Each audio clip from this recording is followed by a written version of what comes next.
we'll do the live thing first. Like.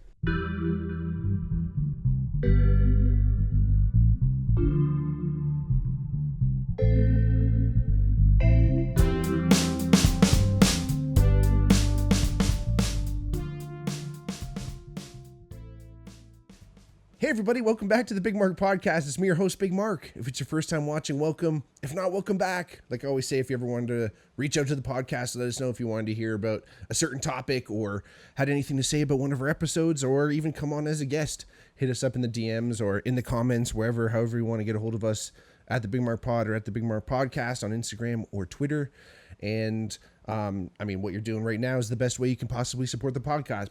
Watch, share with your friends, tell everyone, and like and subscribe and do all that fun stuff too. And if you did want to go that extra mile, check out our Patreon, patreon.com/thebigmarkpod. And I want to thank you all for watching. And I also want to welcome back to the podcast, Mr. Brian Armstrong. He's back. What's up, my dog? Oh, more golf. A little more golf. More podcast. A little bit more podcast. We got Tabby Cats. That was pretty sweet last night. Hell yeah. Nice little win for the Big boys. We went to the game here, Iverwin, or we still call it Iverwin, Tim Hortons Field, Hamilton Field, whatever they're calling it now. Yeah, I see now they've gone with Hamilton Field. Eh? Yeah. That's the whatever. It still says Tim Hortons Field like on the signage on the highway and stuff, but I think they've stripped a lot of the signage from Tim Hortons Field itself, because like Tim Hortons isn't really owned by like a Canadian company anymore. Like honestly, fuck them. It's fucked. It's bad. Like the coffee's shit. Terrible. Place is shite. The best thing about it is it's on every other corner, basically. Yeah, legit. But yeah, it's enough about those fuckers. Yeah, 100%. We got the big board of science over here. We're just making sure all the levels are looking nice. We're flying by the seat of our pants. That's right. At the Bigmark podcast, we don't have any producer. We started one. When we first started, we had a producer. Oh, really? At the Bigmark podcast. Yeah, it was me and my buddy Christian. No shit. And my buddy Jack used to like hang out too sometimes behind the camera. But yeah, my buddy Christian like helped me start this. Like he made the intro. I made the music, but he did like all the work, and like he made the sign here. Right. Like we worked together. And then you fired his ass. Yeah, I said, get the fuck out of here. Right. No, he just got too busy with school. He was still in university at the time. Like he was like finishing off university again, fucking 5 years ago. Yeah. Oh, and I just saw some of those boys, which was awesome. Oh my God, I was just about to say, so funny because we went out went out golfing this morning, like B-Rai said. So we went Tabby game last night, golfing this morning, and then on our way back from golfing, my buddy Jared McCrory, our fellow teammate, gives me a shout, and he's like, "Hey, guess who I'm sitting beside?" Our buddy Pavel Kruba, who was also one of our teammates, and I said, "Guess who I'm sitting beside?" Brian Armstrong. And then we're like, "No way, come on down," because we live like 2 blocks from each other, which is great. Me and Jared, great little neighborhood here. Tremendous. Great little neighborhood here. Well, we went to the Tabby's game because it's just down the street. Just like 15-minute walk, maybe. Not to give anyone too specific of an area of where I live. No, I'm kidding. I don't care. Come at me, motherfuckers. Anyway, no. But Jared calls us up. We're like, fuck yeah, we're coming over. We get a rinse. We walk over, and all the boys are there, like tons of guys. Like, obviously, we played with over fucking. If you put together, there's a lot of dudes. How many dudes? Over 200. Because each year you lose like 20. 200 might be maybe 20, on the upper end. Less than that. Yeah, like 10. maybe. Because it starts with like 100, right? Like at least, even especially in camp, because guys get cut. Oh, for sure. There was like just dudes from the school walking on and stuff like, but.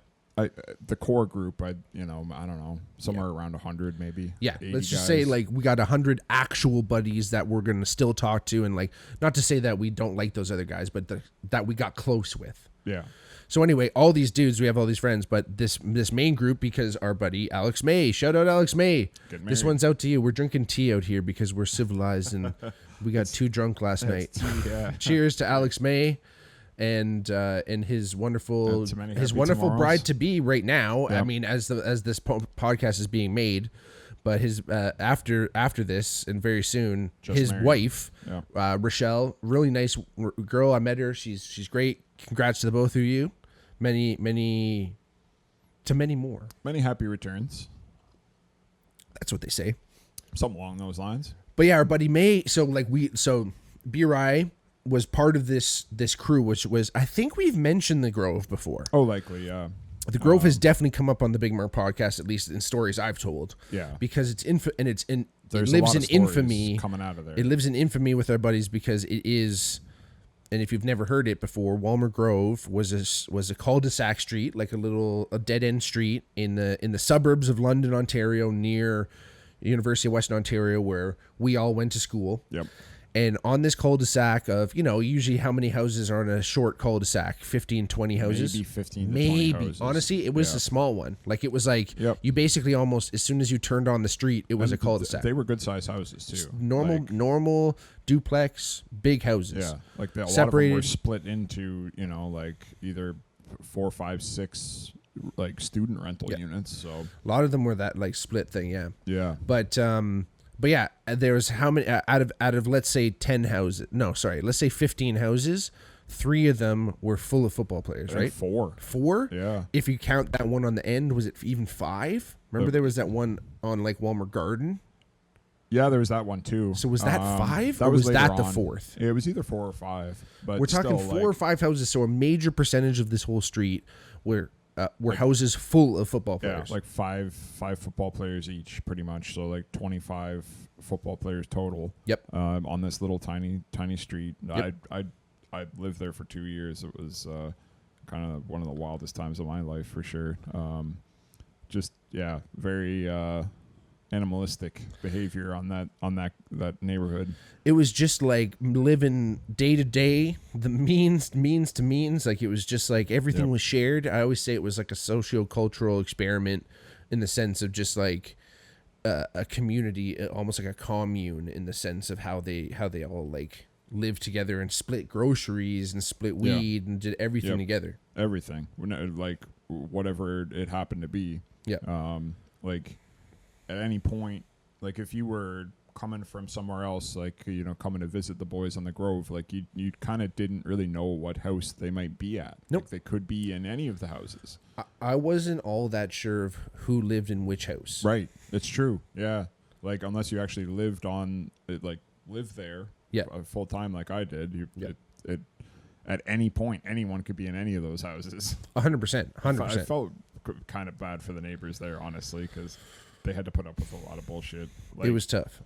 Even set aside everything else, just the amount of garbage that like 25 football players generate way outstrips the 2 bags a week that we were supposed to be putting on the curb or whatever it was. So that became a mess. 100%. Were you there that one night where they called the fire department on us because we had that fire? Yep. Tell that story. I'm just gonna adjust the level here while you're talking. Oh, sure. Tell that story to the people. Like I don't know.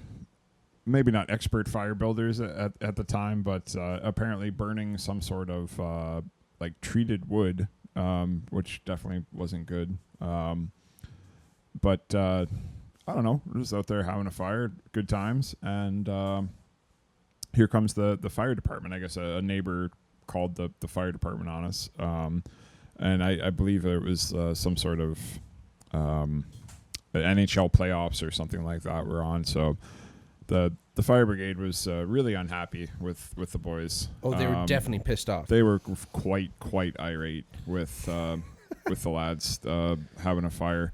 And I don't know. Looking back on it, I definitely see their perspective. It was so like, was it like, were we just not allowed to have a fire in the vicinity, or it was what we were burning too? Like we were burning like pressure treated. I think a little bit of both.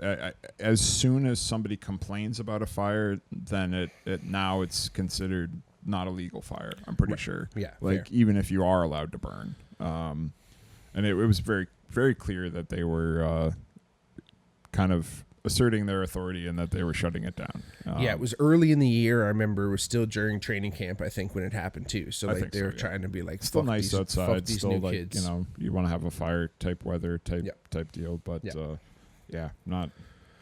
But this is like, so these are all our boys that we just saw, which was like, oh my gosh, so it's so fun. Like some of these guys I haven't seen. Like I haven't seen Pavel in person, in a long time. Man. Yeah. And like all these guys, like as soon as you're back together with them, it's just like you haven't missed a day, and you're catching up on like what their lives are like and like where they're living and all that stuff. But it's so funny with teammates and stuff, and no matter what, even guys that maybe you weren't necessarily close with, or even guys that, you know, football is always an interesting sport when it comes to like, it's a team kind of divided when as far as like offense and defense. Yeah, and there's a lot of like kind of specialty positions. Don't really do much of the same stuff as other positions on the same team. 100%. Offensive line being, you know, kind of probably the biggest example. We're doing super weird shit. Like the training and the you know, drills and things that you would do really didn't relate to anybody else's job on the field. Yep. Like I almost relate it to like playing goaltender. It's something vital to the game, yeah, but it's so different than what everyone else who is quote unquote also playing the game. Yeah. Right? Like we're not even really don't get a ton of credit either. Like, you know, like a really good goaltender. I mean, it's obvious if you have a great save percentage, but you know, usually when the lamp goes off and a goal scored, like they know who they're blaming. Yeah. And it's the same thing if you give up a sack. Like 100%. It's 100% the O-line's fault. But when the quarterback throws an awesome pass or, you know, you get a big run, they're not really patting the offensive line on the back in every circumstance. So No, we're the first to, which is fine. It is what it is. That's football. It's football, and we're the last to get a pat on the back when things go well, and we're the first to get blamed or whatever. But again, someone's got to do it. We live in the trenches. It's tremendous. But the way football is kind of set up that way, when it comes to practice at least, you're always like practicing against your own teammates. Yeah. I honestly always struggled with that because a lot of these guys were like my good friends, and you have to want to like rip people's head off in football. Yeah. And I didn't necessarily want to rip my own friend's head off. Yeah, that's true. And I think that hurt me because in games, I didn't give a fuck about a stranger. Yeah. And I was the same with basketball. I was always like that. If I knew the guy on the other team, I didn't play as hard because it's my buddy. And then, you know, and higher level football, like you need to be able to practice. Well, yeah, coaches are watching. Show the coaches that you can play. So you have to be able to practice like you play. Yep. And I fucked myself that way in a way. And Beefs helped with that, and I think that shone a light on both of our abilities. Definitely, yeah. Because we're on Western's football team. We unfortunately never got to even dress. But did you you almost got to dress? I was close, right? Because when I hurt my knee for the second time, it was kind of like, man, this is it. Like I remember you were getting first team reps. I remember the physiotherapist being like, you know, if you were just kind of a normal guy and you wanted to like maybe play soccer or like, you know, go for 5Ks or, you know, run a triathlon or some shit, like I would have been done with you like a month ago, but because of what you're doing and like especially your job as an offensive lineman, like you're probably gonna have to come back and do this physio for like weeks more. And we were getting into some pretty difficult stuff, like sure. You know, and I'm very glad I went through the physiotherapy, but that conversation kind of stuck with me, and I was like, man, maybe I need to just call her a career here, and that's it. Yeah. Like. I don't need to mess my knee up or mess something else up and have to live with that for the rest of my life. Those thoughts start to creep in, and you got to start looking at the realities, and it's tough. Like we were just talking with the boys today. We're talking about Landry. We're talking with Mike Spence. Yeah, they're talking about like transitioning out of that kind of thing, and it can be difficult, and I do think that one thing that's helped me and I think helped a lot of folks that were in some sort of athletic kind of endeavor is picking up you know, hobbies that are skills and are kind of difficult. Golf being one of them that many athletes pick up. Like you play baseball and then you play golf, or hockey players love golf. It just kind of brings that competitive spirit back and that athletic pursuit a little bit. Like not in a, I mean, you can take it as seriously as you want to take it, right? You can go to tournaments and shit, but even at its basic level, it's like something that you have to practice to get better at. Like nobody jumps out the bed one day and is like, I'm going to swing a golf club, and they're just amazing at it. If they are, they're probably on the PGA Tour. Exactly. But stuff like that, like you know, not to belittle like video games or anything like that. I love video games. I play a lot of video games, but you know, not a ton of like, you know, skill and you know, practice to get better type scenario. Sure. Which I find a lot of like former athletes and stuff like kind of gravitate towards a lot of those hobbies like golf or, you know, fishing and hunting and Right. stuff like that. Because I do think that it kind of helps redefine who you are. Yeah. And it gives you the sense of like wins and losses, Sure. which is Oh my something God. that you really lose after moving on from athletics. Day-to-day life, like, you know, you can win and lose in your job and stuff like that, but it's nice to have something outside of that Sure. to feel good about, because sometimes, you know, when you're employed, things might not be going the best, and but you got a nut to make and you got rent and food to buy, so you can't exactly quit No, no. and walk away. So It's a little different that way. I mean, it's nice to have something that really takes effort and skill that you can kind of progressively build. Yep. That's what's attracted me so much to, you know, like fishing, hunting, golfing, that kind of stuff. Sure. You know, I'm really attracted to those hobbies, and a lot of my vacations kind of revolve around that. Well, you just went on a hunting trip, didn't you? Yeah. So that was first time going bear hunting in probably 5 years or something like that. And how many times have you been bear hunting? I mean, I've been bear hunting probably half a dozen times, like 6 times or something like that. I've only ever been successful once before. Okay. Which the way that I was doing it previously was kind of a do-it-yourself kind of deal. Like a friend of mine had a cottage in Northern Ontario on Georgian Bay. We would go up there for, you know, almost a week at a time, and just kind of bring some bait up with us and bait and sit on the bait, which is pretty much how bear hunting's done. So you just like sit somewhere and watch the bait. Pretty much, yep. People definitely think less of it as in terms of like styles of hunting, and I understand that. It's very sedentary. You know, the bait is doing the work, and the bait could be like, you know, stale Tim Hortons donuts or something like Corn that, pops. or like just junk food. Sure.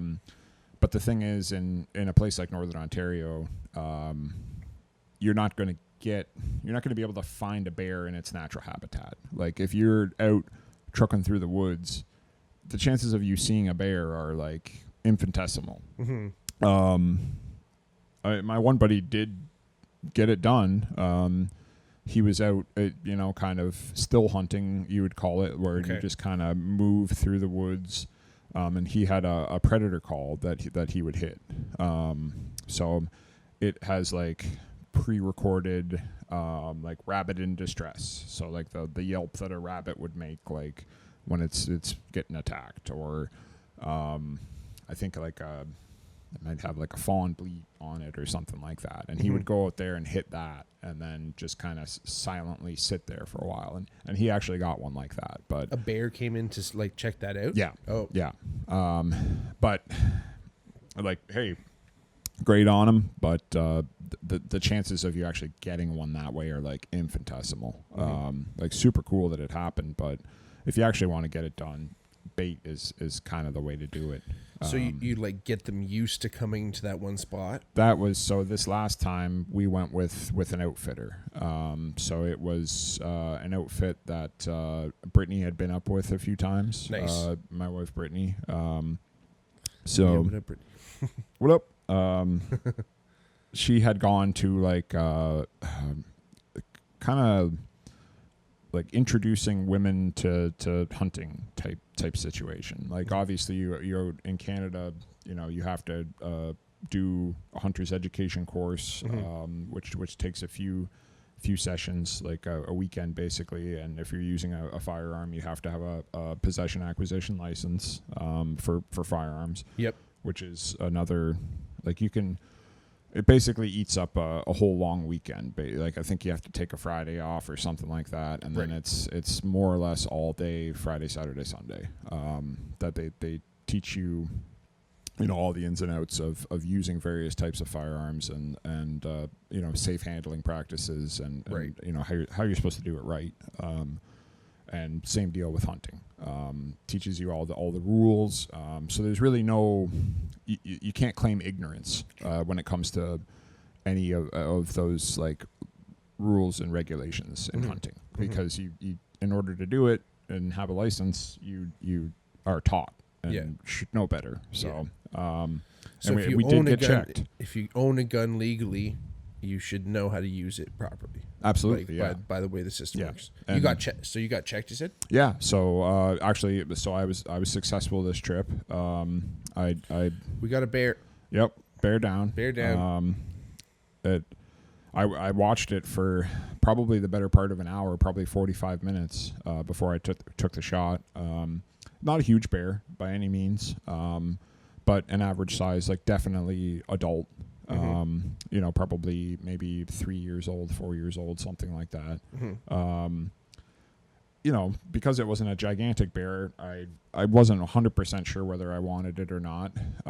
We still had, it was early in the trip. I had only sat once, so it was the second sit. And I still had some light left, so I decided to kind of watch it. And eventually, one of my hunting buddies kind of said this in the past, like, it's a legal animal, and that's kind of what we're here to do, right? So as much as it would be great to get a big giant bear, I'm going to take the one that's right in front of me, and make sure that I fill my tag. And as it came to pass, we didn't really get another shot, so I'm happy I took that one. Not, like I said, not a giant, but the meat is fantastic. I've eaten the tenderloins and the back straps off of it. I had the rest ground. You can go like kind of more rough cuts and get roasts and things off of it like that, but so just not as versatile. How'd you cook the back straps and the on the barbecue tenderloins? Nice. Definitely, like, I was temp probing them often, and I get the meat up to like 170. Like I blow right past 165. You can't eat it. You have to like make sure it's super cooked, right? Like 100%. There might be some sass in there. There's no, you can't eat bear meat rare at all. You got to cook it down. It must be cooked through. Does it have like worms in it or something? Trichinosis is the bad one that'll get you, and Stephen Ranella actually contracted that from bear meat. So if you're familiar with like Meat Eater, he has all kinds of hunting shows and a bit of a hunting personality, and really focused on kind of like harvesting your own meat instead of supporting factory farms and things like that. He feeds himself completely through wild animals, which honestly, like, a little bit difficult unless you either need to be extremely rich or extremely poor to make that happen. Fair. Just the amount of hunting that you need to do, especially if you have a family with kids and stuff. Right. But yeah, the meat is fantastic. Definitely do have to cook it through. Definitely. But what would you compare the meat to? I know it's kind of, I've had it myself, and I know it's kind of hard to compare, but it's a little bit difficult. Like? I mean, like the tenderloins and back straps, I would equate to like a steak. Nice. Like, even though I cooked, the meat was well done when we finished, because you can't really cook it rare. Still extremely tender, and we did up a little marinade with some garlic and this like Japanese barbecue sauce that's very kind of soy sauce kind of flavor, like nice. Sushi kind of, and it was very, very akin to steak, honestly. Sick. The ground meat is, I mean, the thing about bear, as far as like in the pantheon of wild meats, game meats. it has the most fat for sure. Like there's marbling through the flesh, plus fat on top of that you take off. So do you get any of that like tallow or any of that? Yeah, so I do have maybe not 10 pounds, somewhere between 5 and 10 pounds of good chunks of fat that I'll render out. Can you just store everything frozen? Yeah, like all the meat's frozen. Yep. When you render the fat out, it makes a really lovely like oil that you can cook with. Yeah. It almost behaves like coconut oil, where like if your house is 70 degrees or whatever, it'll solidify, and then if it gets a little warmer, then it turns into like a nice kind of like olive oil consistency oil that you can cook with. And apparently I've never done it personally, but making baked goods out of that is supposed to be really, really good. Like it's almost like a place that would like deep fry their fries in lard instead of like a seed oil type deal. So I'm excited to try that. And, man, if whoever, if there is a master creator or God or whatever label you want to give to someone who has designed life, why the fuck are there tasty ass things in living things? Right. Well, and that's, I feel that hunting kind of brings you in a pretty emotional way. Like, it really makes it obvious that you are killing something to live. Like, where, we just had some lovely, shawarma rice bowls. Little chicken? Full of chicken. Do we really think about the chickens? Not really. Unfortunately. And I'm not saying that we should be constantly. No. But, our predecessors, not going that far back, like even if you just went 100 years back, like you had a pig running around outside, and one day you smacked him on the side of the head and it became, bacon and pork chops. Sure. And you were very conscious of the fact that you were, taking an animal's life for that meat. Performing that act and doing that is really it's a pretty crazy moment. You're happy because I got it. I got the bear. I got the deer or whatever it is. But also, large dead animal lying there. Sure. So it's happiness, but it's a bit of like bittersweet a little bit. And the best hunters I know use it all. Like whatever it is that you're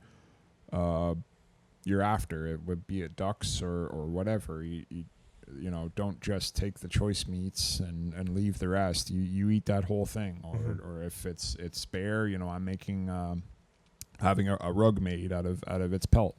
I'm doing a European mount out of its skull. And that, like, in the Inuit culture, they would, like, if they killed a seal or something like that, or whatever it be, they would bring the head of that animal into their household, and it was like an honored guest for that. They're like, as they were like consuming it, and it was basically like, what up, head? Kind of, spiritually or whatever. Like, hey, like, thank you. Like, this is who this is feeding. Like, thanks for keeping us alive a little bit longer. Sure. Type thing. Sure. But and that's the thing, right? Like there must be some, like, well, not there must be. There obviously is this circle of life, this chain, this food chain.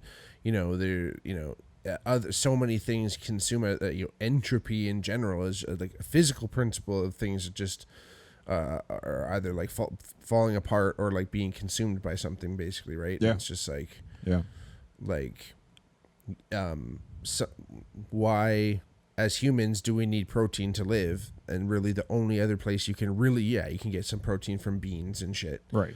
But like it's in animals. Yeah. And that's the easiest place, at least we can get it. and, and it's got other vitamins and shit that like keeps us alive. And it's like, it's kind of wild, you know. We've made it extremely easy for us to you know, procure that sweet protein.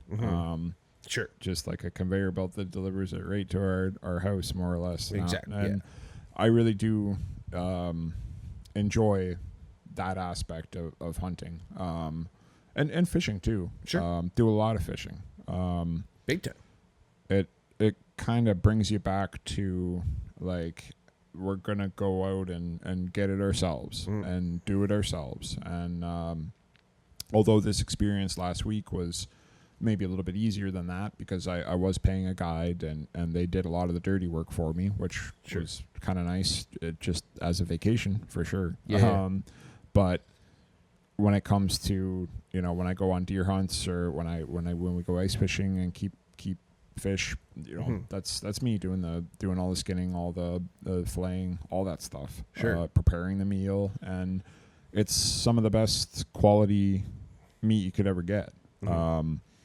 Like the fish that we catch, especially ice fishing, like it's basically, you know, on ice as soon as it comes out of the water. Have you ever caught a fish that like you wouldn't eat the meat, like something was wrong with it, or like there's some sass going on? Or like I don't eat muskie, which is it kind of turns a lot of what I was just saying on its head almost, like, because that is pretty much a catch and release fishery. Like I'm going muskie fishing tomorrow, but the intention is never to kill one of them. And you know, you start thinking about it, and it's like, well, you know, if you love these fish so much, like, maybe don't stick a hook in their mouth and reel them in. But it's just such a exhilarating fight. They're such huge animals, powerful,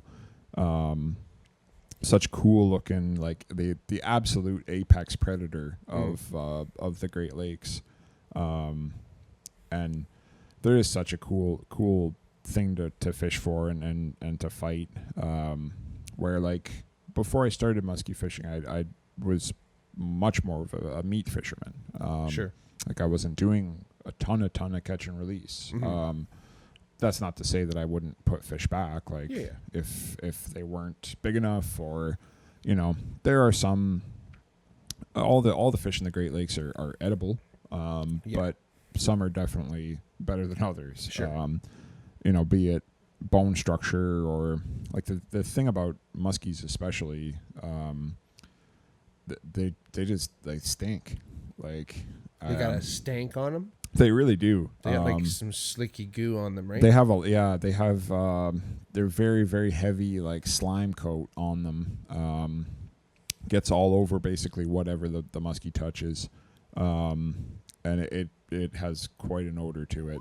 And that, plus with them being the apex predator, you know, unfortunately, the waters of the Great Lakes over the years have seen their fair share of pollution. And that pollution kind of gets magnified. Especially like top of the food chain thing. You're just eating the things that eat the things. Exactly. They're eating all the way up. Like, they're eating the biggest stuff, especially some of the bigger fish. And because it's such a catch and release heavy type of fishing, the regulations are actually, I mean, in where I fish anyway, in Lake St. Clair, the fish has to be over 48 inches in order to keep it. That's a big muskie. And the 48 thought, 48 inches. Yeah. So the thought being, you're basically keeping it as a trophy to make a skin mount and put it on your wall type thing. There are certain subsets of the population that do keep them. And if you ask them, they're perfectly fine to eat. I do believe that they make some sort of like fish soup or something like that out of them. You know, they have different recipes rather than, you know, your traditional kind of white guy fish fry. Sure, you yeah, know, yeah. we kind of only eat fish one way, more or less. Like we got tacos now. We do We've tacos. expanded our horizons a little We've bit. gone from just straight fried fish to putting it in Putting a in a taco. taco, which it's pretty fucking incredible. It's a leap. I must say. It's a like those shouts out to the Mexicans, man. They got some damn good food. Them in the down in the Baja or whatever. Yeah, they got it figured out.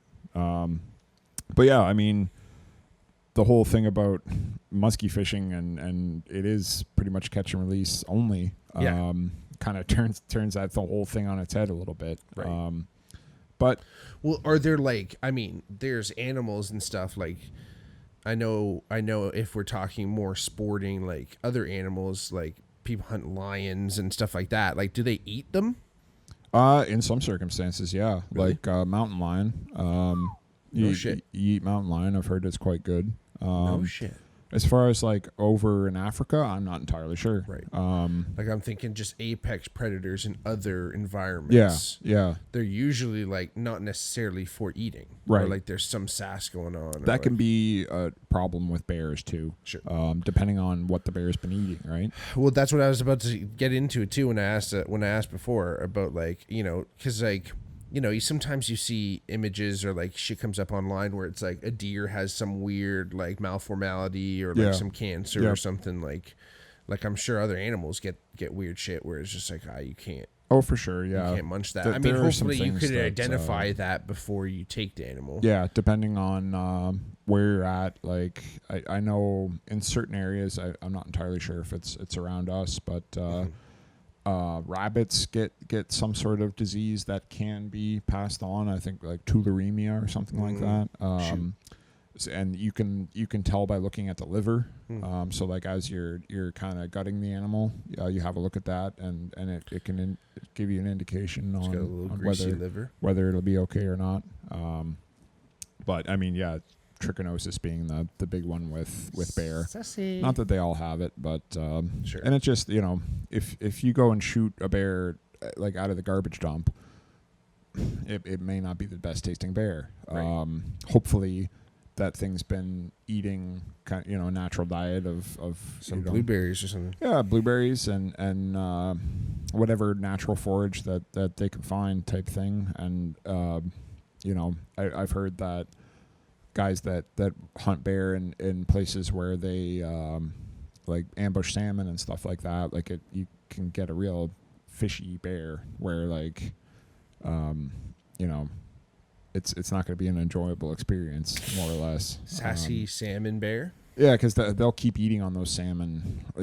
Like they're basically still technically alive, but dead. Zombified salmon, and like the flesh is rotting. Yeah. Like no person would eat it, but the bears will continue to eat it. They chew on it. Yeah, they don't really care too much. Sassy. But yeah, I mean, it was a great time up there. We were on a good musky lake, and Nice. was happy enough to make a good shot. Like I said, I watched the animal for almost an hour before I shot it, and I didn't take that shot until I was 100% certain that it was giving me the perfect broadside that I wanted, and I would get a good pass through, and it'd all be over in a reasonable amount of time. Sure. And they are extremely tough animals. I've been fortunate enough to take a deer and things like that. It's a completely different experience with bear. They have another level of toughness, in my opinion, anyway. And I've heard that echoed by other more experienced hunters than me. Yeah. Like typically, if you like the holy grail of shots to take is a double long. So For bear. For most animals, honestly, that aren't like small game. That's possible. Yeah, like if you were moose hunting, if you were deer hunting, like I think some people think that like I don't know, you go out there with your rifle and shoot them in the head type thing, but it's really that's not the shot to be taking. It's not really an ethical shot. Right. you want to shoot for center mass, where even if you are off a little bit, you have room for error to still make a very clean kill, and not wound the animal and potentially lose it. Sure. And cause it undue, like, suffering, I guess. Yeah. So if you think of, like, the vitals, like, brain, lungs, heart type situation, like something that, you can shoot and have it be over quick. Yeah. The lungs are definitely the biggest target. And, the animal shouldn't really be able to go too far if you take those away from it. Mm-hmm. It has a wound there, especially if its heart's still functioning, Mm-hmm. like it's still beating, and there's a wound in both lungs. It's going to be over pretty quick. But with that said, like the one that I shot, I had a very, very good hit. Mm-hmm. Took away both lungs, and the thing still went for probably approximately 300 yards. Through some pretty thick bush. Yeah. So the thing to do is leave them. These animals are more active kind of in the early morning and late evening. Mm-hmm. So obviously if you can get one in the morning, you've got all day to track it. But in my case, it was probably within 15 minutes of the end of hunting hours. So in Ontario and many other places, basically a half hour before sunset to a half hour before sunrise, to a half hour after sunset, you can hunt. Okay. So obviously that changes depending on the time of year. Sure. In the fall, you get a little bit less time, Okay. because the sun drops quicker, and in the springtime you get more time. Sure. Obviously, when it's dark, you can't exactly take a shot, right? No. So People's be out there. and if you're in deep dark bush, even though legally you could hunt until 8:15 p.m. Maybe at 8 p.m. it's so dark out that you can't really take an ethical shot. So Sure. pack her in and go. So Sure. I shot mine with maybe 15 minutes of light left. Ooh. And you typically you take the shot and then wait. The best advice that I've been given is, like, don't even come down out of your stand for another hour, just to give that animal time to expire. Right. Even though it's probably the quickest death that animal could ever experience, because otherwise it's going to be dying of disease or starvation or getting eaten by some other animal. Sure. Sure. It doesn't happen quick, but usually, as long as you take an ethical shot, that thing's gonna expire pretty quick. Yeah. But it still could take some time, and if you pursue it, Mm-hmm. obviously, it's very worked up. It's gonna try to flee. Which makes it more difficult for you to recover it and pushes it further into the bush. So you kind of stay out, give it time to die, and then go in after it. So it was pretty obvious that I had gotten a good hit. There was lots of blood to trail. Sure. We trailed it for maybe 65 yards, and the guide said, "You know what? Let's just leave it till morning." Okay. Which is sage advice, honestly. Like, when it's pitch dark, like we had, the best, headlamps and spotlights and all that stuff, but it's dark and you're going after an animal that's black in color. So Sure. it's just, and You're especially fighting a losing battle. in that circumstance, like, it was getting down to 4 degrees Celsius that evening. Sure. So it's not like the meat's going to go bad. It's basically in a refrigerator anyway. Mm-hmm. So it's Sure. not going to hurt anything. So we backed out, went to the truck, and there was a conservation officer there when we came out. So he checked all of our, hand over all the paperwork. Sure. Checked all that, and he had some questions for us. There's a lot of rules that some hunters maybe don't take super duper serious. During open rifle season, you have to wear a hunter's orange. Mm-hmm. So I had my orange on, and after hunting hours, in Canada or in Ontario anyway, your firearm must be encased, which isn't the case in all jurisdictions. So that one does get people sometimes. Mm-hmm. Because as soon as hunting hours are done, that weapon needs to be fully encased and unloaded. Yeah. So he wanted to check that. He wanted to, see the rifle, make sure it was unloaded, make sure it was encased. He was a little bit, I think, maybe not suspicious, but hunting was done at 8:10 or 8:13, Right. and we were walking out of the bush at 9:30.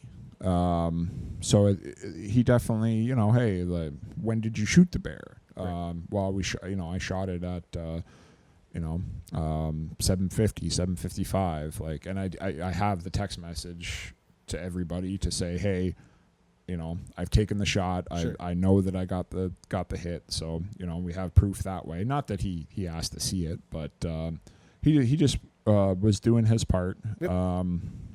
It kind of took me aback. I don't know. Bear does open up a little bit earlier than a lot of other seasons. So it begins the 1st of September, so Labor Day. And not a lot of other hunting opportunities have opened yet.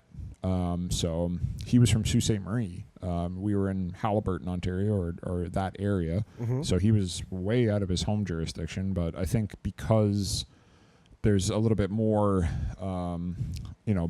bear operator activity in that area, they maybe shifted him there for a couple months or Okay. something like that. Okay. And super nice guy. That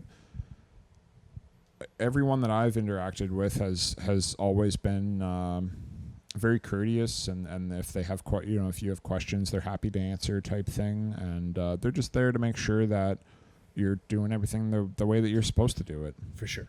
And That's what you want to see, really. At the end of the day, like I mean, even in the smallest way, I've only fished, so I only have fishing licenses and stuff. But I've bought fishing licenses, and when they don't come and check, you're almost like, oh, what the fuck did I get the license for? In a way, right? Yeah. So it's good that they're checking. You want to see that in the system. You want to see that happening. Yeah. Well, and there's a lot of cynicism, but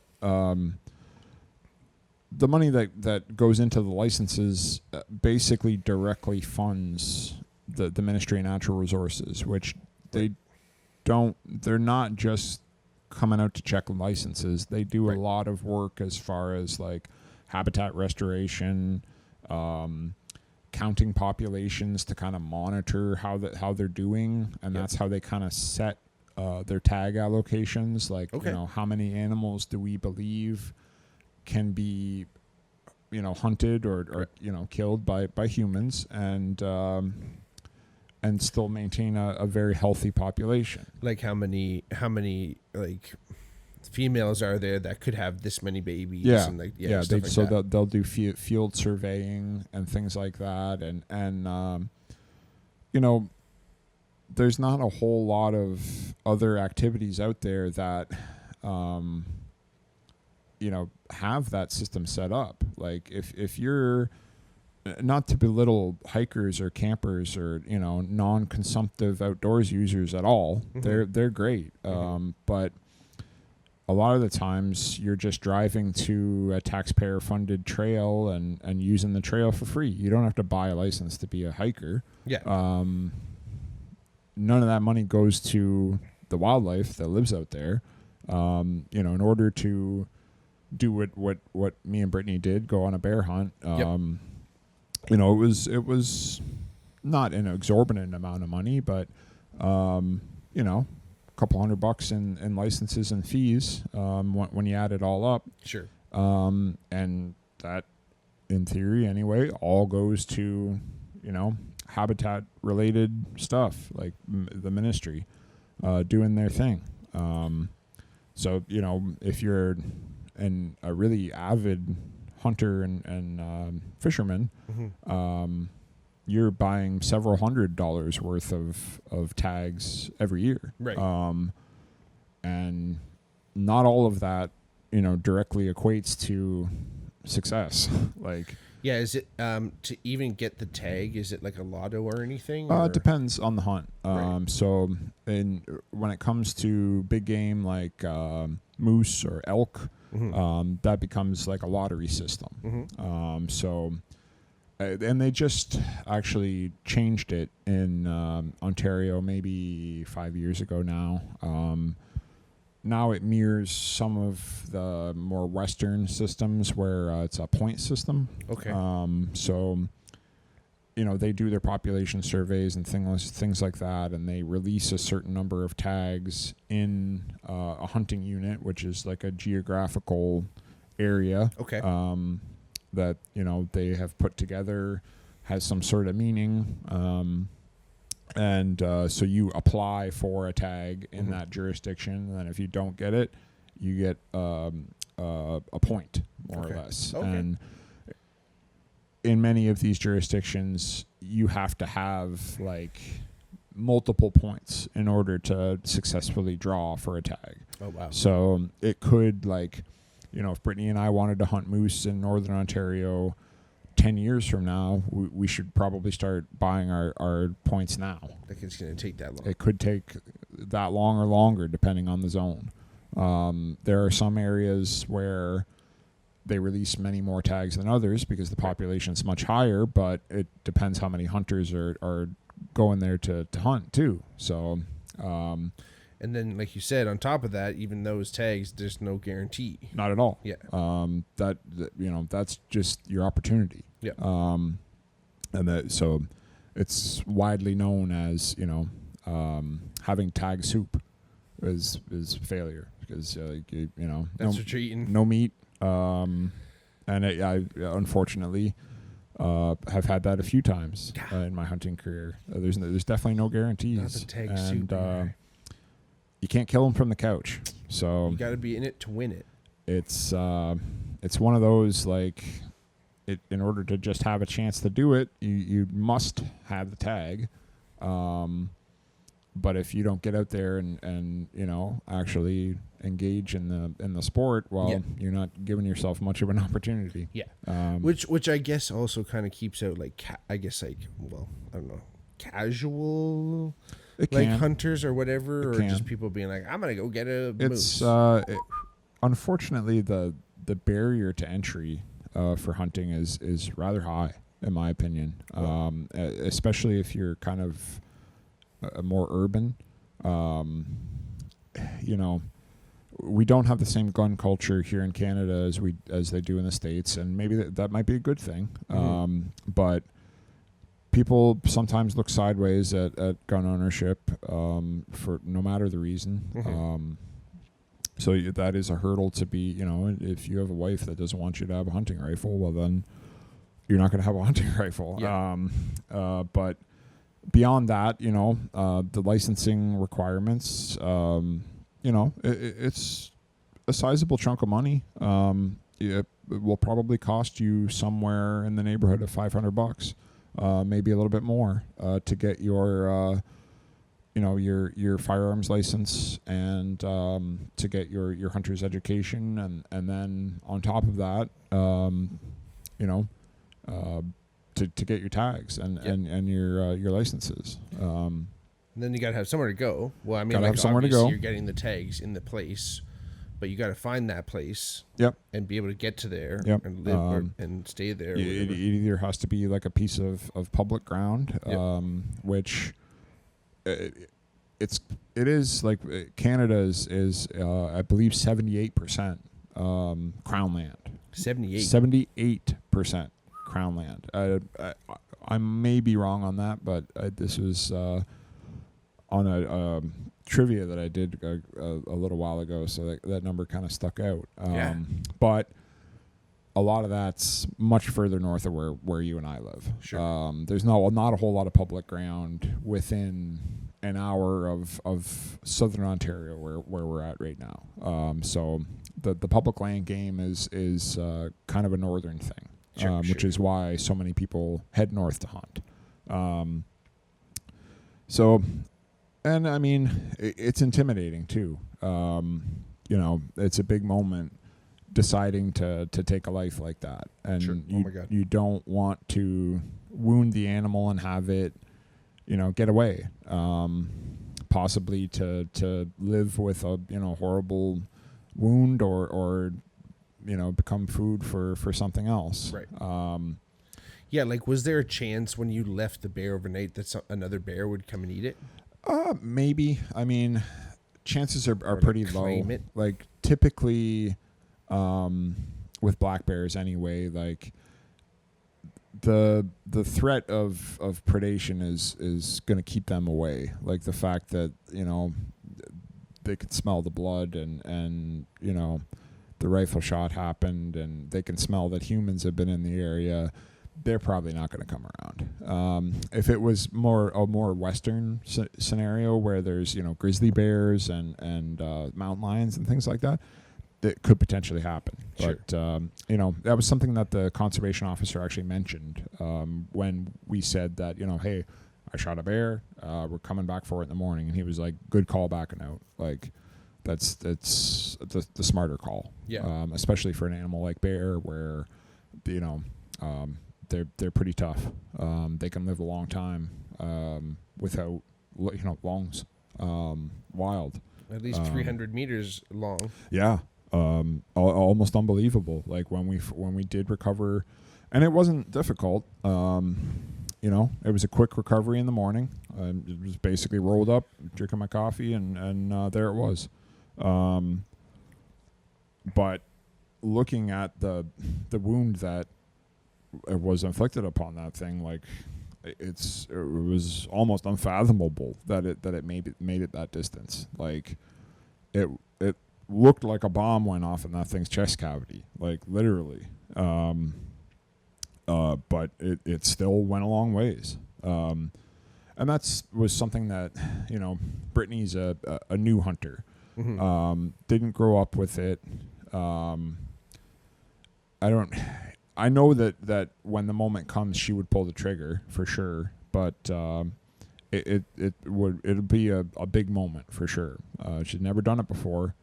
That was something that was going to be really important to her, is like she wants it to be over quick, but it doesn't happen every time. Even with the best of hits, it still might go quite some distance. And like, you're obviously like looking through. Are you looking through like a scope or like a sight? Yep. And when you see it, do you see like the bullet hit? No. It takes off. The bullet's going, faster than the speed of sound. Like sure. It's. But I mean, I don't mean you don't see the bullet. I mean, like, you see like the wound. It depends on the animal. Does it just dip set so quick? Like if you were to use like where I hunt for deer is you can only use bows. Crossbows count, but there's no gun season at any time. Right. In the area that I live, you can see an arrow fly like that is much easier to see, and it might be easier to see in an animal like a deer, where they have a bit lighter fur or hide. Yeah. The bear is just it's like a big black blob, so it's difficult to kind of see exactly what happened, and it is a pretty kind of intense moment. Usually your heart's beating pretty good. That was another reason for me to kind of watch the animal for some time is when it comes in, that's a pretty big moment. You can feel your heart going, and obviously you don't want to be too jacked up when you do pull the trigger. You want to kind of be cool as a cucumber, and Yeah. and put that bullet where it needs to go. Yeah. So it gave me a chance to kind of calm down a little bit and make the shot I needed to make, and I did. Fuck and we'll be enjoying some nice bear burgers here coming up. Coming up soon. Yeah, the boys are getting together. Yep. Mike Norman and the boys coming down on the farm. Shout out Mikey Norman. We know, big fan of the podcast. Yep. He's big fellow teammate. Yeah, great friend of ours, Mikey boy. But yeah, it's a good thing to do. I wouldn't go hunt bears every year. And for whatever reason, it just feels different when it's a bear. Right. Like, they're predators too, and I've been lucky enough to be able to watch a couple of different bears, for long periods of time. Even the one that I was lucky enough to harvest, and just their mannerisms and the way that they behave. Just it puts you in mind of humanity. You can see a little bit of us in them. Right. You know what I mean? Sure. And that makes it different for sure. Sure. And like, do you feel in any way like just how we've anthropomorphized bears and like teddy bears for sure. and fucking Winnie the Pooh for sure. and all these years? Yeah, they are. But they're vicious. Like, or not, well, I shouldn't say vicious, yeah. but like they're an animal that is a predator. They're a wild animal for sure. Weapons that can kill you. Yep. And ability to kill you. And honestly, they're in some circumstances they're pretty darn cute looking. Sure. So I do get it, but right. It's one of those where Ontario has a gigantic black bear population. They're one of the species that has done quite well with kind of the dominance of human habitat. There are kind of several of these species. Coyotes, raccoons. You could argue like rats. Squirrels, rabbits. A lot of the habitat that they live in isn't necessarily what they traditionally would have lived in going back, prior to European contact. Sure. But they've done quite well, making a niche for themselves in areas that humans habitate. Right. They eat the garbage and they live in the back 40 or whatever, or in your fucking attic, in your porch, right, in your garage, and to a certain extent, maybe not to the level of like a raccoon or a squirrel. Black bears are like that. They're not necessarily worse off because of human habitation. It just kind of gives them another, potential cookie in the jar to go get a free meal. Go to any dump in Northern Ontario. Right. Find a bear. So with that said, wolves will kill a bear. They will. And we do have wolves in Ontario, but there are not wolves everywhere that bears live. And even if there was, it's not something that... It's not a common enough prey item for a wolf to meaningfully impact the bear's population. Sure. So in Ontario, getting a bear tag is just over the counter. So we were talking about the lottery system earlier. The opposite of that would just be, they're available for whoever wants them, more or less. Yeah. And in that circumstance, you can buy multiple. I'm not entirely sure how many you could purchase if you wanted to. And all of this is based upon the population surveys that the Ministry of Natural Resources has done. Right. If they felt, the level of harvest is getting to the point where we need to limit it, well, then it would revert to a lotto system. Sure. Or, it would be more difficult to acquire a tag. Right. And potentially the hunting season would be shorter. it starts in September for a reason. Right. They want people to go in the woods and harvest the bear. Sure. You know, you can submit, I think it's like one of the premolars or something like that. They encourage you to submit that, and it kind of informs their studies on age of the bear. Yeah. No way. They're interested in what ages hunters are taking. You know, you could assume that. How long does a bear live usually?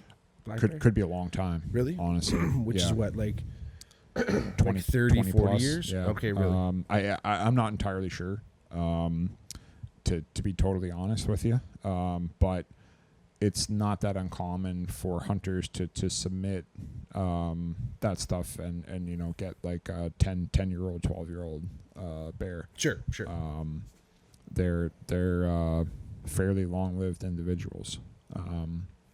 And you know, there is definitely restrictions on taking you know, females with cubs and things like that. Mm-hmm. Like, unfortunately, if the female is you know, doesn't have cubs, it's very, very, very difficult to tell a male from a female. So, you know, obviously it's what you're out there to get is probably the, you know, big boars, but doesn't always happen like that. Yeah.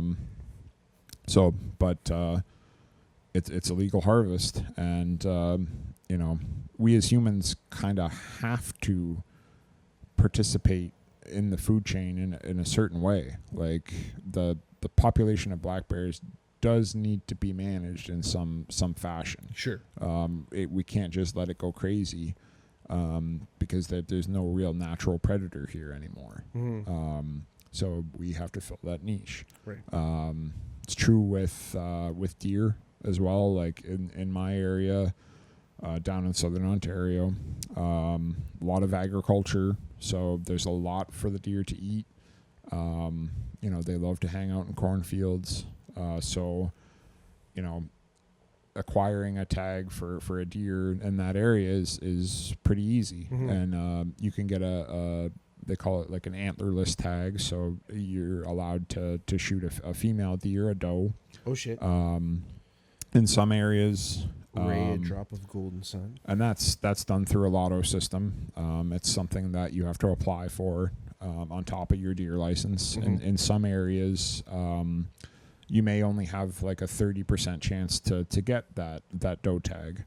In my area, it's 100% certainty. Like, like you're gonna get if you apply for it, you will get it. No shit. And you can purchase, I think, up to 7 tags for deer, because the population is that high. And you know, if you know enough people who live in the area, you probably know somebody that's hit one with their car. So, sure. It kind of only makes sense that in those areas they're kind of looking to reduce the population a little bit. Sure. Because at the end of the day, you know, a coyote might take a fawn or a diseased animal or something like that, but it's not going to take down a full-size deer. Right. You know, maybe in some sort of pack scenario or something like that, but coyotes aren't that big. Like, they're like maybe 20, 30 pounds or something like that. Like, mm-hmm. a full-size, you know, an adult deer could be pushing a couple 100 pounds. So it's not something that, you know, under normal circumstances, a coyote's gonna take out. So we're really the only predators on the landscape for deer. So sure. It's something that I mean, it's a hobby where if everything goes good, you know, you get to haul home, you know, a good chunk of meat, and that's always kind of spoken to me when it comes to hunting and fishing too. I mean, we had lots of fun today at the old golf course, mm-hmm. and you know, we had a blast. But you know, at the end of the day, it was really just kind of a bank statement that's taking money away from us, and just a story to tell. Yeah, more or less. Yeah. Not that that's necessarily a bad scorecard. But yeah, I was lucky enough to hit with a hole in one. Low numbers. So yeah, August 9th, I hit a hole in one. I've been playing golf since, you know, I was a little kid. Never ever hit one, and it happened this year, and so I got to take home a flag from that. So that's sick. like a little memento. But yeah, I mean that nature of hunting and fishing, where it's like, man, we could bring home dinner. Sure. And like, it's going to be fantastic dinner. Sure. That's always kind of spoken to me a little bit, and Right. it's like, wow, if I'm going to be a part of a hobby, the one that might get me dinner is a good one. At least under the guise of if anything went wrong, you could still go and get like some food somewhere else. Like it would be so True. different if it was like if you had to get that motherfucking dinner Oh, for sure. and it was tough or something, or like there's no more fucking animals at this one place you go to, or Yeah. they moved, and it's And, like those benches in Alaska and stuff when they go Yeah. like alone and shit. And If it's if this topic interests you at all, hopefully it does. Check out Steve Rinella's stuff at Meat Eater, and he's spoken to a few different folks. One of them was just on his podcast maybe 2 weeks ago, who basically lived a subsistence existence in Alaska. subsistence existence. They would get a bunch of salmon and smoke them up and can them up and stuff like that, and kill a moose a year and kill deer and kill caribou and whatever to support themselves. And it's a pretty crazy existence. No doubt. Like Rinella himself, when he was at Lake Superior State in Sault Ste. Marie, Michigan, basically he had enough money for like tuition and the rent, and then as far as food, it was like, we're gonna hunt and fish and get food that way. And they were able to do it for the most part, but I think there were some pretty lean times. Yeah, literally. Especially he kind of does say, not to belittle the academic excellence of Lake Superior State, but they basically didn't ever think about schoolwork outside of actually being in a classroom physically. That was the extent of the work that they did. All right, we're here in class. We're doing it. We're doing the school. We're doing the Other than school, and then when we go home, never thinking about school again. Which maybe isn't the best way to approach higher education. No, but, not advisable. It sounded as though that was kind of one of the best times of his life type thing, which you could only imagine. That area, Sault Ste. Marie, Michigan, Sault Ste. Marie, Ontario, just gorgeous country. Big giant lakes up there. So there's Sault Ste. Marie, Michigan, and Sault Ste. Marie, Ontario. Yep, Really? They're on the other side of the border from one another. Oh, Yep. I didn't even realize that. Yep. So that's the Michigan side of the border is Sault Ste. Marie, Michigan, and then Sault Ste. Marie, Ontario on the other side. I guess Niagara Falls is the same. Yep, same deal. New York and Ontario. Yep. Where else? I wonder where else. Isn't there a Vancouver, Washington? I feel like when I That's not when a I border drove city in Canada. either. Emily, my sister lived in Saskatchewan for many years, Right. and I went out there with her and moved her out. Kind of went on that journey with her, and Portal, Saskatchewan, North Dakota was another one of those. Okay. Portal. Cool. Yep. And that was it was basically the border office and a gas station on either side, Right. and maybe an apartment building or something like that. But that was Portal, North For Dakota. the border guards and that work Portal, there. Saskatchewan. Yep. Oh my gosh. Yep. It's different out there. So interesting. But yeah, like you said, going out to those places, right? Yeah, It's I mean, part of the attraction of hunting and fishing is just being in nature like that. Everybody thinks of hunting as killing the animal or whatever, and it's like, man, it's 1% of the whole thing. The sits that we were doing, the hunts that we were doing, we were going out at 2 p.m. and sitting until about 8:15 every day. Wow. And yeah, you get to watch nature for a long time. Watch little pine squirrels and chipmunks run around, and ravens, and saw a pileated woodpecker. which is like the gigantic, like it's like a 1.5 long. Like they're big. Oh, they're huge, and Jesus. when they don't do it often, or at least that one wasn't. But like when they actually do like hammer away at it sounds like somebody's hitting the tree with a ball peen hammer. Jeez. Like just machine gunning. Yeah, yeah, it's wild. So that was super cool. Wild turkeys came through, No way. ruffed grouse, all kinds of different nature and stuff. So, what's the trick with a grouse? like the drumming that they do. Is that what the grouse does? Yeah, it's pretty incredible. It's something, if you've been to Northern Ontario or Minnesota or anywhere like that in the springtime, it's something that you've heard probably. It's the wildest noise on the planet, in my opinion. It sounds like somebody starting up a lawnmower, or like somebody starting up a generator. Yeah, it has like the thump thump thump thump thump thump thump thump thump thump. Yeah, and it when you experience it in person, if you listen to the a clip of it on YouTube or something like that, you get the gist, but it doesn't kind of do justice to. There's like sub frequencies and shit, and weird trippy woods shit. You can almost feel it. Right. Like in your chest type thing. It's almost like subsonic or something, whatever.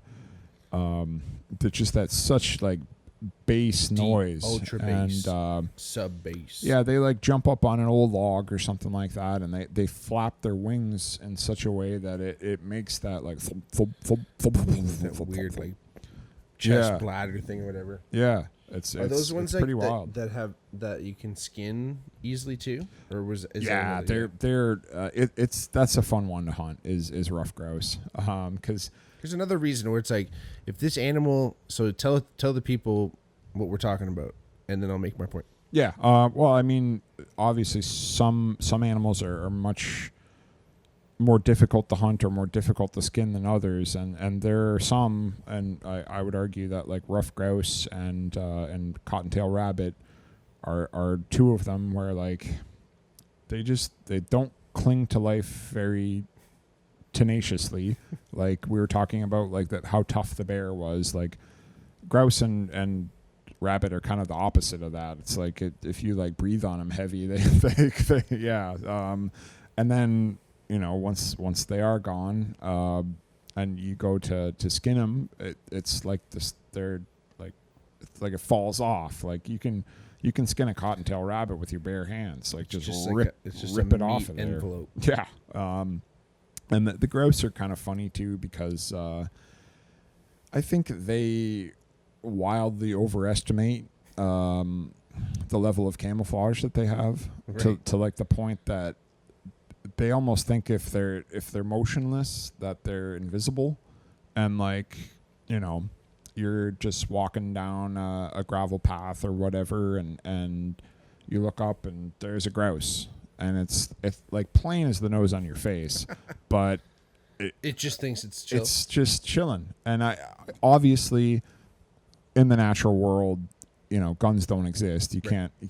I can't be 15 yards away from you and catch you. Yeah. You have if to I actually start running be at there. it. It's gonna move. And they do have an advantage there, where it's like, if they see you and you try to bum rush them, well, then they're going to take off and go up. Can they like go up in the tree. fly, or are they kind of like chicken? Okay. They're not like, like soar around. Yeah, they're not like super agile. Sure. But they could like fly up in a tree, no problem. Yeah, they can flap their wings and get up away from you. So I think they're not super careful in that way, and unfortunately, many of them meet their end that way, because maybe not something to laugh about, but it's like shooting grouse in a barrel. Right. Yeah, sometimes they just they really do overestimate their escape abilities. Sure. and end up paying the price. But, and then how do you clean a grouse? So you typically will pluck the feathers off and you take the breast out. It's really like the breast meat and the legs are like 99% of the meat that you'll get off of it. What's the one that you just like stand on and like pull its wings or whatever, and it just comes apart? That could be a rabbit. A rabbit or like grouse are really, really easy to skin. Like okay. You could basically make like one cut with a knife and then take the breasts out with your hands. Wow. It's not difficult at all. Yeah, I can't remember if it was you. Maybe it might have been someone else, but said it was like some animal was like some woodland fowl. Yeah, like if it was probably gross. Yeah, yeah, fair. Because I what remember else? Like, what other birds can you shoot in the woods? There's a couple. I would say grouse are probably the big ones. Grouse, Unless you're doing some sort of duck hunting. There's like Cheney. There's woodcock he too. Shot that guy in the face. That was like partridge. Partridge. That's something. That's a very weird segment of hunting, in my opinion. Like the kind of the old way to do it. Like you'd roll up to kind of a field, maybe like a fallow field, unload your dogs and go out hunting. And, there was enough partridge and pheasant that you could have a reasonable chance of success. But nowadays, in many places anyway, the populations have basically took a nosedive or are non-existent. So like there's these preserves that exist where like they basically have caged animals, like caged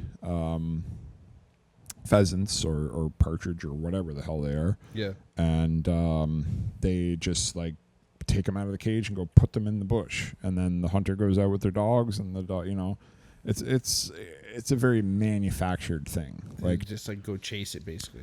Yeah, like to the point where it does seem to trend kind of to the rich and powerful. Like the story was release the partridges. Yeah. Like apparently George W. Bush, or not Cheney, right? The older one. Oh. H.W. George H.W. He would go pheasant hunting, and you pay per bird, and he would pay for his birds, go out and shoot 6 of them, and then he would pay for another 6 and just have the guy like bonk him on the head, and then he would take those home and leave the ones that he had shot. What? Yeah. Just so you don't have to pull the bullet.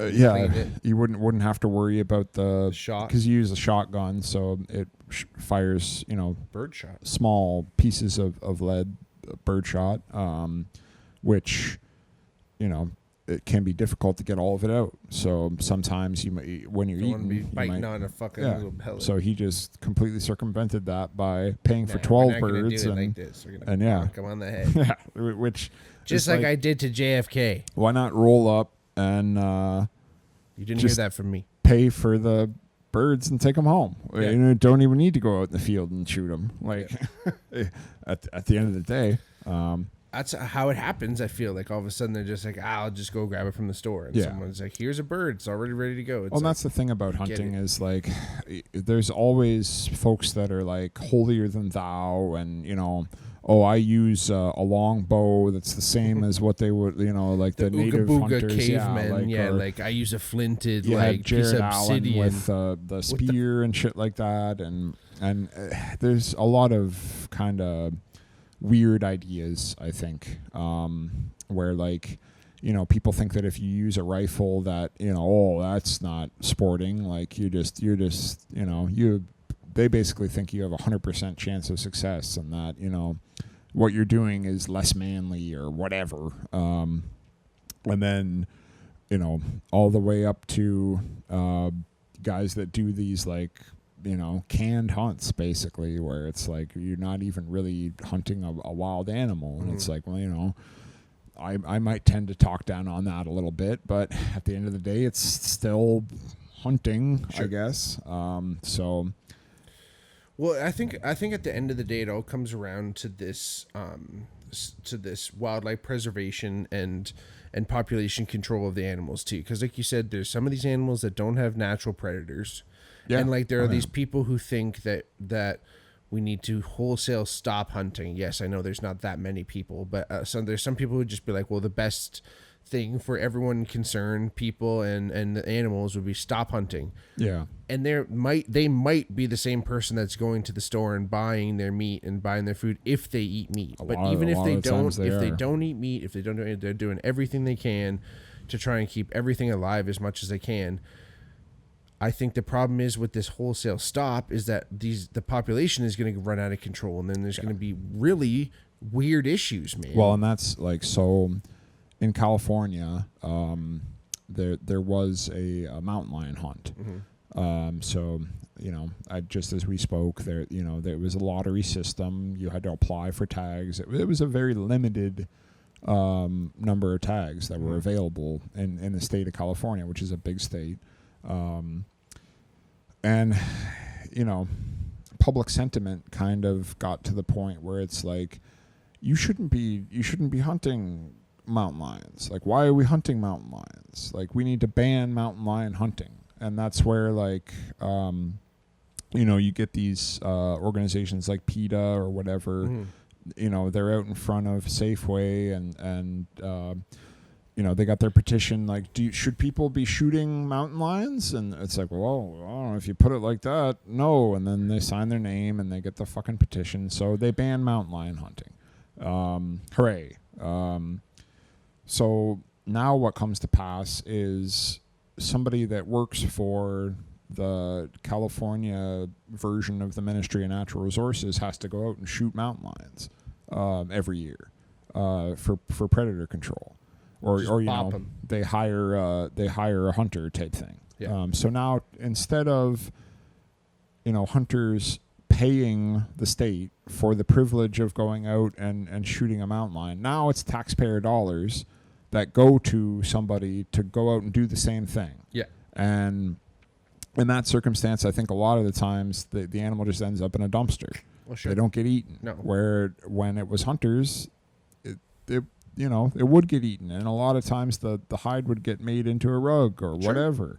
It would be a cherished memory for that person. Yeah. Now it's just a government bagman that goes out and does it because that population control is needed for a healthy mountain lion population. It has to happen, but unfortunately, public sentiment went the way where it's like, no, that's naughty. It's naughty to do that. Why are you killing this beautiful animal? And it's like, because killing needs to be done. Sure. That's what because if this thing is alive, it's going to cause problems. Yeah.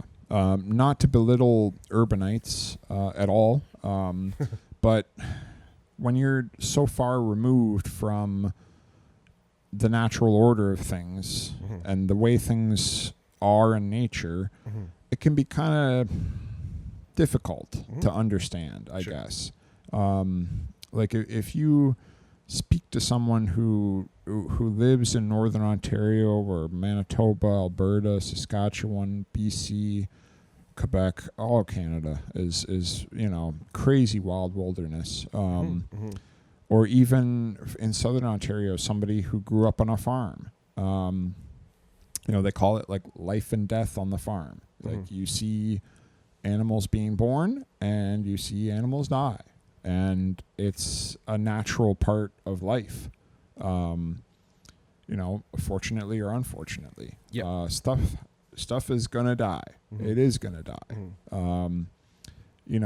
It's always funny watching like nature documentaries with Brittany and stuff, where it's like, you're watching like the predator prey interaction, and it's like, I don't want to see this thing get eaten, but I don't want the predator to starve. Sure. So it's like, fuck, like there's no winning. There's no winning. Or if you're watching the cougar, you want it to catch the rabbit or whatever, and if you're watching the rabbit, you want it to get away from the cougar. Yeah. So it kind of depends on who is presented as the protagonist in that situation, I guess. But and I with that said, I entirely understand. There's lots of folks out there that's just not for them. Like, they couldn't pull the trigger in the moment. Right. They don't want to see the sausage being made. And I used to, when I was younger, maybe I used to get a bit riled up about that and be like, man, if you can't be the one to pull the trigger and take the life, maybe you should reevaluate your relationship with meat. Sure. Like, when that viewpoint kind of made me a hypocrite too, because I'm going to the grocery store and getting chicken breasts, $7.99 a pound or whatever the fuck. Just the same as you. Yeah. It's not all the meat that I consume that I'm going out in the woods and on the lake to get. And that all being said, that could be done better too. Like some factory farming is heinous. It's terrible. But yeah, I know what you mean. But you also aren't necessarily complaining about being like, oh, like you shouldn't kill other animals and you're munching chicken. Like, yeah. And it there are ways to, source your meat a little bit more ethically too. Of course. My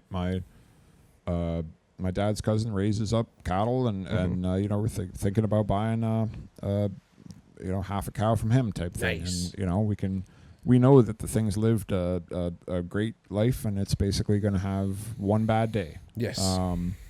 Hopefully. And I think that putting a little bit of effort to source your stuff from that type of situation instead of a factory farm is admirable. Sure. It's something that more of us should strive to take part in. Mm-hmm. And I think that you'll find if you do take that effort, a lot of the time the meat that you get is of higher quality. Mm-hmm. And it's better stuff. It's probably better for you. It doesn't get hit with drugs and hormones and all that stuff. Or even like when they go to kill the animal, it's all stressed and freaking out, and there's stress hormones and trippy shit that tastes for sure. Yeah, it's it is ugly business. Mm-hmm. And I do truly appreciate the opportunity to participate in a hobby that I can source some of that meat my own and harvest an animal in a way that I can feel good about. Yeah. That I know that it died a clean death. Sure. And every part of its body is being used and being honored and cherished. Yep. In a way that doesn't really happen in many circumstances. And no, the nature of things, if it's true, David Suzuki, the nature of things would be, again, we mentioned before earlier that animal would starve to death, die not a peaceful old age of we go to sleep and you go wee in the pasture. No, if you're old in nature, something's gonna kill you because you're vulnerable, or if you're sick or whatever. If you're familiar with like the Instagram account, like Nature is Metal or anything, like Jesus. If you think at any point nature is benevolent and lovely and whatever, it is at best, and it is at best ambivalent to your existence. Yes, for sure. At most, it is a savage, truly, like you can read nature in tooth and claw, truly. Yeah. In that sense. Oh, for sure. Like, I mean, it's yeah, I don't know, it's terrible, but there's like a polar bear eating a seal on that thing the other day. Oh no! Holy shit! Like just tearing it up, mad blood. It degloved it basically. Oh. Like it was like eating the skin first, live, and the animal's still alive. And it's like that's a much worse fate than anything you'd find in human-based hunting. If you can end an animal's life in an instant, honestly, even if anyone's watching here, if you've gotten this far and you feel a certain way about what we're talking about, imagine if you had the option to be like, this animal is going to get mauled to death, or I'm going to shoot it and it's going to die instantly. Yeah. How could you really, if we're going to just knock it down to the, obviously that's deconstructive or whatever, but realistically, an instant death is so much more ethical or whatever, nice, not even ethical. It is so much more kind to the animal, truly, in that sense. Yeah. And in no way is anyone wiping any animals out. In no way are we ever saying everyone should be a hunter. You're saying, yes, we want people to have a healthier or a more understanding relationship with me. And that's the other thing, man. Like, I think we are very separated from death in this culture. Big time. Like, we don't talk about death. It's a weird thing. People hate funerals. Yep. It's a strange thing. Like, you don't talk about it, and it also it manifests itself in you not seeing where your food comes from. You want to be separated from it. Don't show me it. Yep. I'm just gonna eat this motherfucker. Don't tell me how it got here. All this stuff. But if we were actually reminded of this, and again, not to be morbid and get it into a sense of where you're like constantly thinking of death, but you're reminded of death and say, hey, listen, we're not around here forever. Yeah. Because I think a lot of times you get into trouble and you get all worked up about certain things where it's like, oh, I'm not getting things a certain way, or my life isn't perfect, or it isn't exactly the way it should be. It's like, well, you're not going to be here forever. Yeah. So do what you can, at least with what you got and the time you have, and make the most of it. And again, all these things are what we were saying too with these hobbies and finding these new routes and these new ways. If we bring it all the way back even to the beginning, Yep.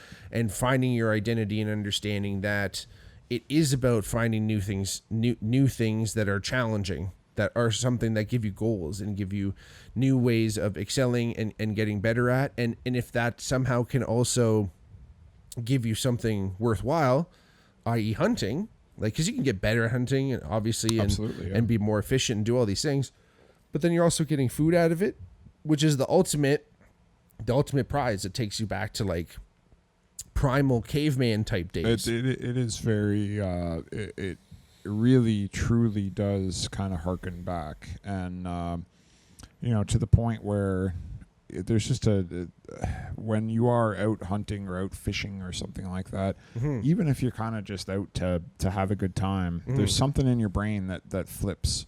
And if you've ever, I've heard Joe Rogan talk about this, where like, if you've ever gone fishing and had, one bite your hook and there's like a feeling you get that's like, whoa, like it's almost bigger than the moment in reality. Yeah. Like, it's usually fairly easy, like unless you get a big giant fish, just kind of pick it up out of the water. But there's a moment of like, oh wow, we got one. Like, holy shit. It's the feeling of you set out to do something, you did it. Yeah. You're like essentially tricking another like light form that can think for itself, and like you have this sense of like, a superiority feeling of being like, haha, like I tricked you. Yeah, and I think there's even if it's only subconscious, there is that element of like, we got the food, like we got the food. We got the food. Like we did the thing, we got the food. The job is done. Yeah. Well, that was a job for people of tribes back in the day. When there was tribes, you were a hunter. That was your job, and when you got the thing you were hunting for, you did it. Yeah. And that is somehow passed on to all of us, because hunters would have been procreating a lot, and they would have been because they're have admirable traits.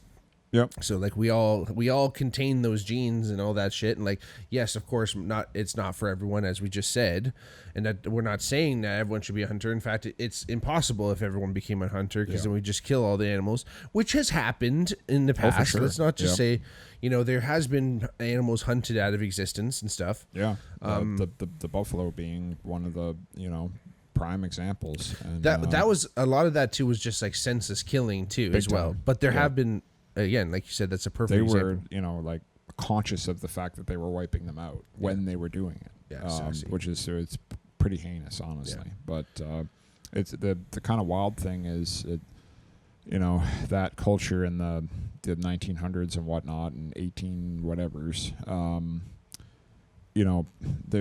they did push a lot of species to the brink with like market hunting and stuff like that.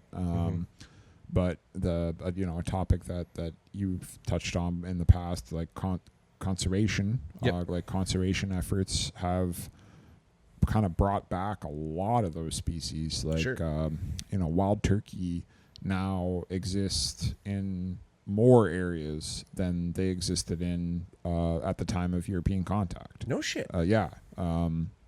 And there's a few different, and now granted, they are species that people like to hunt, that have been recovered. But that's not to say that, a lot of the conservation work that is done and funded through hunting and fishing, licensed dollars, goes towards, stuff like, little minnow species and stuff like that, that nobody really looks at it like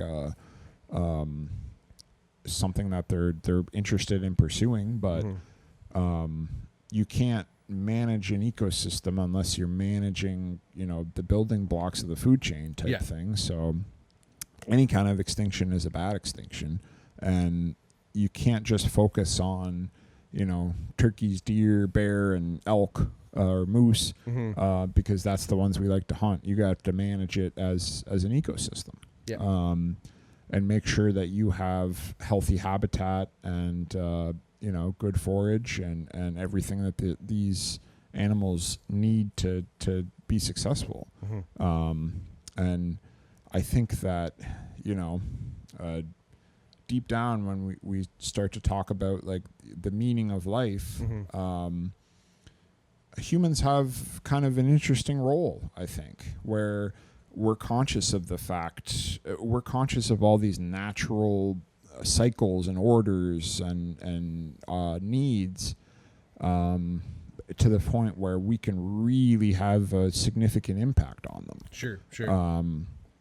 And I do think that part of the human experience is leaving things better than we found it, hopefully. And if we see, especially if we're having the negative impact, which in many cases we are, is there something that we can do to help get that back where it was more naturally? Like, if we've had some sort of impact on an animal's population, and that, I used to kind of maybe have some thoughts or hypothetical arguments with, like, the vegan crowd, where they're like, I'm cruelty free. Well, unfortunately, I can tell you that you're not cruelty free. Monocrop agriculture kills. And that's a stone cold fact. You can't argue me on it because I've seen the killing. Having grew up in a very agricultural area, participated in farming and that type of stuff. When you grow corn, soybeans, the type of monocrop agriculture that produces tofu and all the different types of vegetables that people love to eat. At best, the animal's losing habitat. At worst, they're actively being killed. But it isn't like pretty. By the combine and pesticides. Any kind of pest control. And just and the habitat loss. I mean, it really isn't supposed to be, thousands and thousands and thousands of acres of just one crop. And then, to go one step beyond that, like, how did the stuff that you're eating get from where it was grown to you? Probably on the back of a transport truck, which drives over paved roads, which eats up natural habitat and which literally kills animals in roadkill. Gaseous fucking gas. Like it or not, whether you're eating meat or not, and I will agree that they're less cruel. They're participating in a system of cruelty to a lesser degree than those of us who choose to eat meat. Also, what about microbes and shit? They're all happy to eat nutritional yeast. They don't give a fuck about fermented shit, whatever. What about that? Marky's out here for microbe lives. All microbe lives matter. You don't even think about it. And I mean, the plants are alive too. And some... where do we draw the line, really? We don't really understand fully how. They're doing something. But, I mean, they have some sort of life to them. So communed with the plant matter. Like, at least of the fungi. I've heard that smell that you smell like after cutting the grass, like that's like a distress signal from the grass. Is like they're like, what the fuck type situation. Like, something's wrong. We're gonna release this. There's a cutting machine. Like they're it's cutting us all. Kind of, I don't know, like some sort of, maybe not consciousness, but there's some sort of something going on there, and we're perfectly willing to take that out and eat it, you know, no matter what the plant is. But yeah, I think that understanding that, unfortunately, the life that we've chosen to live as humans definitely impacts the natural world, and any way that we can give back to that and try and, you know, make the habitat for animals and fish a little bit healthier around us is something worth engaging in.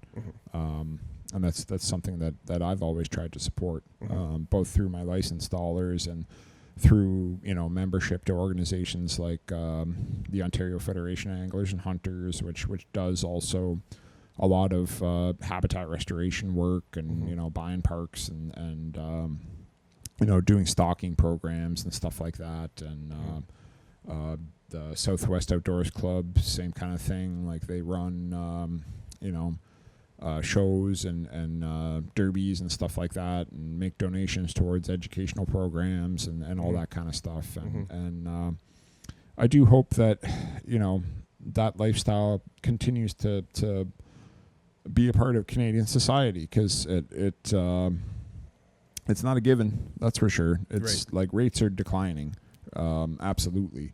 You know, back in the boomer days, there were a lot more people out there hunting and fishing, and it's not something that is as popular nowadays, just by the nature of things. So with that, I think comes a little bit more of the, well, why do we allow this to happen? You know what I mean? Why are we allowing people to, you know, and to take a page out of like the anti-hunters playbook? Like, you know, the kind of equate the hunters to you know, kind of knuckle dragging cavemen. Like we've elevated beyond that. Why do we allow it? I truly hope that even if you don't participate and have no plan to ever participate in hunting, that you can see that it's, you know, not necessarily a, you know, boorish pursuit or like, you know, a holdover from the past that's semi-disgusting and maybe should be stamped out. That it's you know, something that should be supported, and if somebody shows interest in it, then they should have the right to do it. Sure. That exists in a few different you know, U.S. states. They have the right to hunt and fish. It's a privilege here where we live, and it's something that could be taken away. And I think that would be, you know, such a shame if that ever did come to pass, where you know, opportunities were taken, and that, you know, the anti-hunters are pretty savvy with what they do to sway public opinion. You know, they frame things as trophy hunting and you know, a senseless murder and you know, just the, you know, bloodthirsty rednecks going out in the bush and killing everything that moves. And you know, maybe some of that exists, but there's ugliness in a lot of different areas of human existence. And I do think that there's a very noble side of hunting as well. And that the conservation ethic that gets championed, you know, through that activity. So and people have been doing it forever, essentially as long as humans have been alive, and whatever species predated us and whatever species predated that, we were fucking eating animals. We were hunting them and killing them. That's why our eyes are shaped the way they are. We're bipedal. We have fucking canine teeth. We have this ability to throw. We can sweat. We can like endurance hunt things to death. Like that's why we are where we are. Let's just put it this way. And we've made all these fucking moves in our environment and changed our environment and got all these systems, i.e. these predator prey systems in line that we're a part of. That if we just if we take ourselves out of that, who knows how that's gonna fucking fly out of whack, right? Like we said before, we mentioned this earlier. Human beings are extremely capable of altering their environment. Yeah. And I think because we are so capable and we also have the conscious knowledge of our capability of doing that, we are left with the responsibility of making sure, like you said, leaving the place better than we have it. Yeah. Anything that's negative to an environment that's not perpetuating these systems of entropy and perpetuating this cycle of life and death, I think is antithetical to nature. That is unnatural. Yeah. You know, people say, oh, it's unnatural. No, we are nature. We are part of nature. And again, as human beings, it is our responsibility to, because we are able to alter our environment for the better. Yeah. You know what I'm saying? And I think that just even if you were maybe on the fence about hunting or you think that the act maybe is a little uncouth or gross or whatever, just trust the science. Yep. They know what the carrying capacity is of many of these populations that are being hunted, and especially in the case, like we spoke about that case in California, where, you know, there's no reason why that hunt was banned. Mm-hmm. It was just, ew, gross.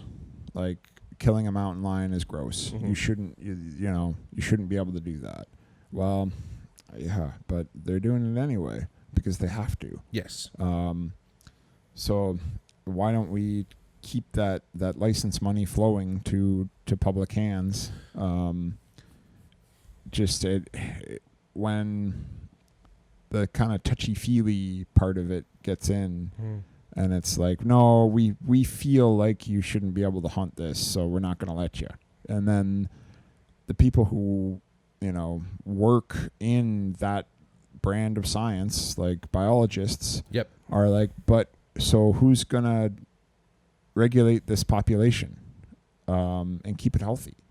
Well, I don't know. I guess we'll pay somebody to do that. It's like, well, so the death is still occurring. Yeah. Yeah. Well, it's because if, again, like we said, we've created an inextricable link between ourselves and these systems, these environmental, ecological systems that are delicate. It is delicate. You can't, as soon as you stop, all of a sudden, all these fucking mountain lions, you said? Yeah. All of a sudden, all these mountain lions are running around, eating up all types of shit. Then all of a sudden, they eat up all the prey. Then they start starving to death, and they're suffering anyway. That's way worse. Or then all of a sudden, they die off, and all of a sudden, the deer or whatever the fuck. Instances of interactions with humans go way up because they're not able to find what they need to find in their natural habitat, so they start going to your neighborhood. And cyclists are getting your runners, dogs and joggers. cats. That's when that badness starts happening. And specifically with mountain lions, like, in many areas with a heavy population of mountain lions, they were kind of had a culture of running hounds after them. Okay. And they would either kind of harass these mountain lions or kill them. And back then, the instances of people getting hurt or killed by a mountain lion were like extremely rare because there was like a steadfast knowledge generationally in the mountain lion that humans were trouble. That if you mess with a human, see that thing, you might get the better of it in that instance, but the cavalry's coming. Like, there's more humans going to show up, and they're going to chase you up a tree, and nothing good's going to happen. So that it really was uncommon for you to have some sort of interaction with a mountain lion, but it's become a lot more prevalent in a lot of areas because they have taken away the hunting, and they've taken away the hazing of these animals. Like, that's what they call it when you kind of like chase after it and give it a bad time, but you don't kill it. Like, you just kind of like maybe chase it with some dogs or something like that and scare it.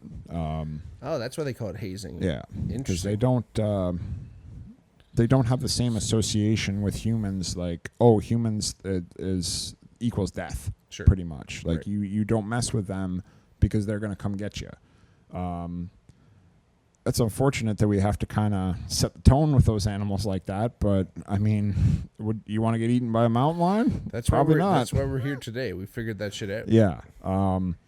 So yeah, maybe it is kind of yucky to go kill a mountain lion, but at the end of the day, it's got to be done. Yeah.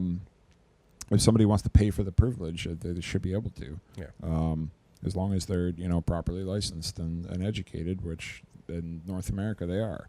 Mm-hmm. And you look at the system in Europe and stuff like that, where like if you own the land, you own the animals that run on it, and you can kill as many of them as you want. Yeah. Yeah. And that kind of can lead to chaos as well, either overpopulation or overharvest. So I think we've got a pretty good system here in North America, and we should definitely continue to support it. Yeah. Trust the science. People like B-Rai said, you know what I mean? Get out there, learn a little bit more about it. Again, it's not just this heinous thing. In fact, the underlying thing of we're talking again, proper licensed legal hunting here. It's actually for conservation. Check out my episode on conservationism. Did a whole thing talking about it. Yep. This is there for the benefit of nature, for the benefit of these animals. Yes, death is the final punctuation on everything. So it's always easy to be like, you're killing people. Activity. But we all gonna die. Yeah. Memento mori. And hey, if you remember that it's gonna happen at some point, don't live like you're gonna die tomorrow, but realize that hey, we live this life that is finite, and you can make the best of it. Don't choose a fucking life of negativity and complaining and hate and all this stuff. You can live a life of positivity and love and light, like as we always do, as we always preach here on the Bigmark podcast. So true. Even in the face of death. Absolutely. That's it, right? That's a good way to end it there. That's it. Well, always a pleasure to have you on the podcast, of course. I know. So happy to be back. B-Rai's always in, you're in town from time to time, but we don't always get to actually put a podcast down. So yeah, no, so good. Yeah, shouts out to all the boys and girls out there. So good to have you listen to me talk for so long, I guess. If you like what B-Rai says, again, look into it a little bit more. Reach out if you have any questions. If you're cool, maybe I'll tell you how to get a hold of B-Rai. Yeah, happy to. I'm sure you can answer some questions for some avid outdoorsmen. Fire away. All right, everybody. Thanks for listening. We'll see you next week. Peace.